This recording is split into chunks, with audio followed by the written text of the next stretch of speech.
Oh, well, hey there. This is Josh, dippledintegratingpresence.com, and sitting by my door, why not? Spontaneity, being spontaneous. How is everybody this evening? Of course, this can't really be truly spontaneous because I planned this event, right? I just did it like 48 hours with the minimal notice, though. Yeah, deliberately didn't meditate, and it is something else to try not to plan for something like this, right? Because the mind will just naturally try to come up with something for something like this. So, and what is spontaneous to you guys? What does that mean? When have you been spontaneous? When have you not? And a lot of times spontaneity means to me is kind of more playful and clownish. Some people could be more spontaneous than others. Some people could probably be less spontaneous, right? There seem to be spontaneous all the time. Some things that come to mind when I see squirrels out, I see squirrels a lot. It's just like, they're just like every second, there's like have no sense of like what will happen next, no kind of predictability in what they're seeing or knowing. They don't know what's probable or not. For me, it's just like every little moment, they don't know what's going to happen.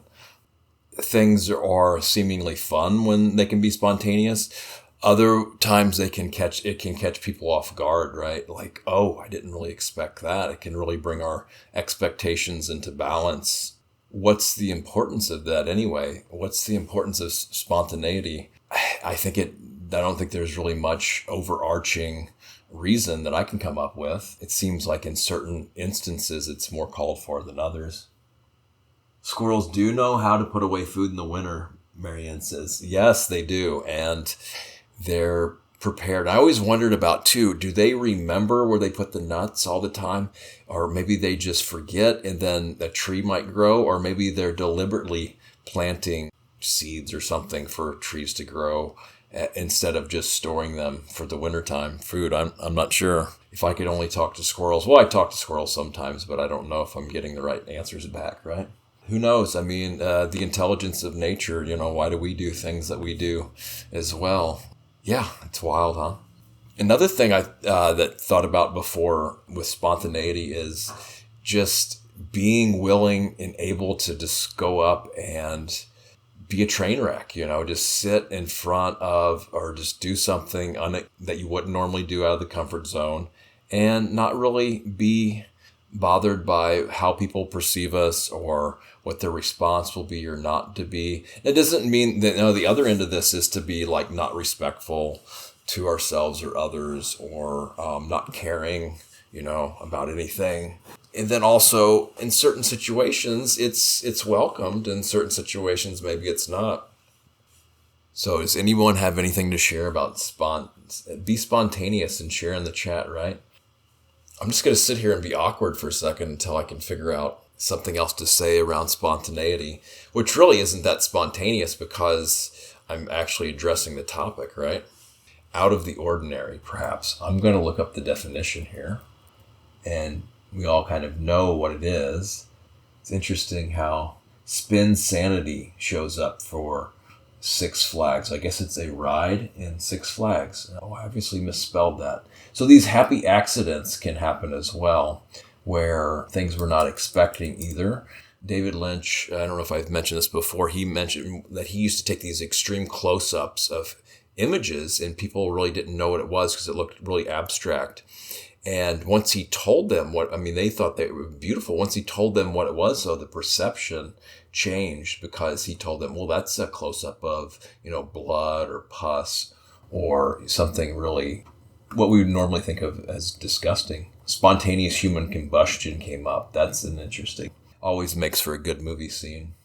Spontaneous means performed or occurring as a result of sudden inner impulse or inclination without premeditation or external stimulus.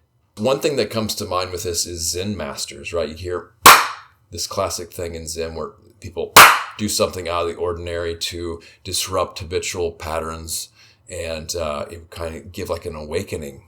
The other end of this is, well, if too spontaneous all the time, then there's like a lack of self-control, lack of training and awareness, Because a lot of times to be spontaneous, although we can be spontaneous and be aware too, some people that are seemingly not as aware or self-trained in restraint can seemingly maybe be more spontaneous. So Laura says it adds spice to life. That's right. So just the standard drudgery of everyday life, especially for those folks that are in the kind of wake up, eat, go to work, come home, eat, sleep, repeat. This is another reason I think we outsource a lot of our lives to other people in entertainment and stuff, because it's like it's spontaneous in the sense that we really don't know what's going to happen. And, shows and entertainment, the good ones, right, from what I remember when I used to watch that stuff more, they would get you leading towards a certain thing where you think something or you kind of felt something was going to happen, but then it just didn't happen that way. Or you're lining up, okay, well, this could happen, this could happen, this can happen, but then it actually turns out to be something entirely different. Or same way with humor, right? So these kind of, not necessarily non sequiturs, but unexpected, how we would expect it to be. Okay, T. Laney Nat says, lately when I'm off work, I try to be very spontaneous and not looking at my clock or doing too much planning, doing stuff on the fly. Okay, this is good. I know that some people are locked into planning. They like to plan everything. Me, I'm not that way so much. I could actually benefit from more planning. Usually when I travel, I get the transportation in line and then the lodging. And then I just kind of have some ideas of things I might like to do and just kind of figure it out for the most part when I get there. Although I might have a few things lined up ahead of time. That way I can easily go to plan B, but have a backup for something to do. So I'm not just sitting there wasting time like, okay, what do I do now kind of thing. Recently, a buddy and I went on a trip to Kansas and Colorado, and it was really cool that he planned like everything, like day by day. Okay, here's where we're staying. This is what we're doing. These are the options. We got to spend make the most out of our time. So people that are really good at planning, they can do this really quick. But there's some people like me, if I were to do that, I would end up spending maybe like 2 or 3 days or something. I mean, maybe not. I'm exaggerating there. Coming up with all these detailed plans and things. And I don't know, I could have spent that time, other ways, I think, just figuring things out when I go. And another time is that if we're too locked into a rigid schedule, which could be good, by the way, because if anybody's done formal Zen practice, they don't have to worry about a lot of things, figuring things out and they're wondering what they should do next. It's very rigid and strict, and pretty much where you just kind of know what to expect, and there's not a lot of distraction and the mind wandering off and worrying about other things, what to do, when to be, where, whatever. You can just focus on the practice. A lot of times when I go to, or when I'm traveling, or just in everyday life, some of the things that I wished and hoped and planned for, dreamt and set goals for, one thing that's great when they happen, that's cool. Sometimes something similar happens, but a lot of times it's like life has in store so much more magical things than I could ever imagine, or things turn out the way we could never imagine in our wildest dreams. And it's just even more magical than I could have ever kind of planned. And it's almost like life is being spontaneous instead of us being spontaneous. And I wonder, though, too, about spontaneity, if it's just we're perceiving it that way, but actually it's due to causes and conditions. There is a method in the madness, so to speak. How about this? What is the most kind of spontaneous thing you've ever done? Oh, that's another thing. To kind of change things in life, or to have things change, we need to make changes, even if it's just slightly different. So think about something as inane or remote as putting your toothbrush in a different location after you use it. Even these tiny things, surprisingly, I found, can create maybe like a butterfly effect or a domino effect where they can build up and create other things that happen. So just think about our routines in the day, which are great for a lot of people because they give structure. That way there's a lot of time saving, right? If there's a routine, kind of know where things are, know what to expect, got a schedule, And so it can be efficient in time, but then can also get really dry. So just think about the kind of things we do. We wake up in the morning and go through our routine. If anybody has routines and sticks to them regularly, what can be just a slight difference? And this can be like a mindfulness exercise too, where without habitual patterns all the time, like I put my toothbrush the same way. I go and I fluff my meditation cushion the same way when I get up from it, right? I spin it counterclockwise, maybe a quarter turn. So maybe I could just spin it an entire turn, or spend, a couple extra minutes or a couple extra seconds fluffing it more. Or I could consciously, deliberately intend to not do anything, just leave it the way it is when I get up, but be mindful that I've done this as a conscious choice. Now, what is the intent for doing this? What is the intent for changing up our routine? And I might just ask the counter question, what is the intent behind the things we do the way we do? When was the last time we thought about our intention behind just everything in our daily routine? Why do I put my toothbrush, and this is like 3 times now, to the exact place that it is? Well, in my bathroom. This is so silly to talk about stuff like this. In a way, is I turn it upside down. I don't have a toothbrush holder, and that way it drips. It can drip down if there's anything excess on it. The head sticks out in the sink, so the air can dry it quicker, and it doesn't get bacteria on it or germs or whatever.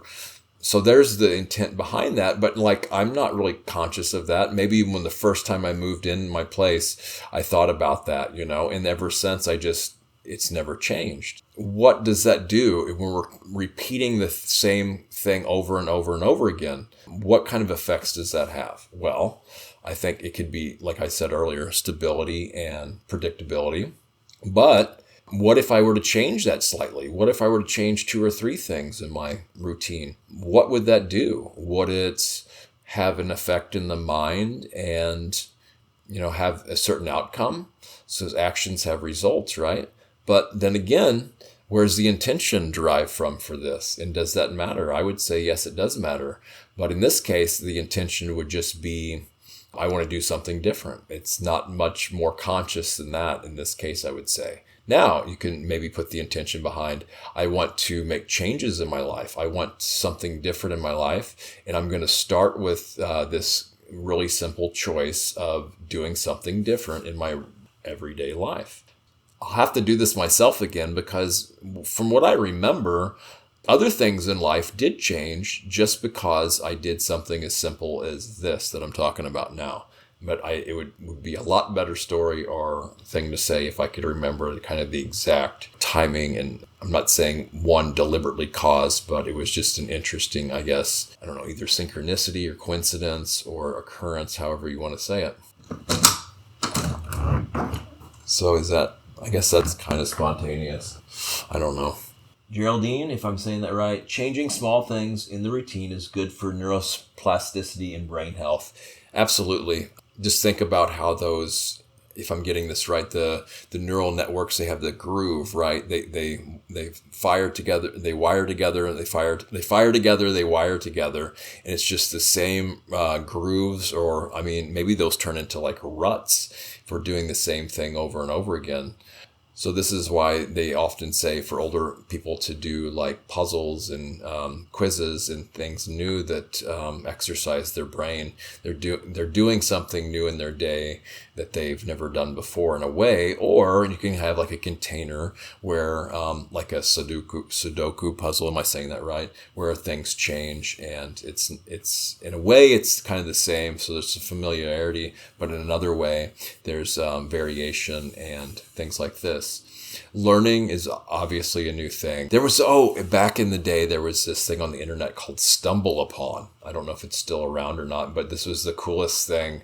You'd install this toolbar called Stumble Upon, and it would just take you to a random or seemingly random website, right?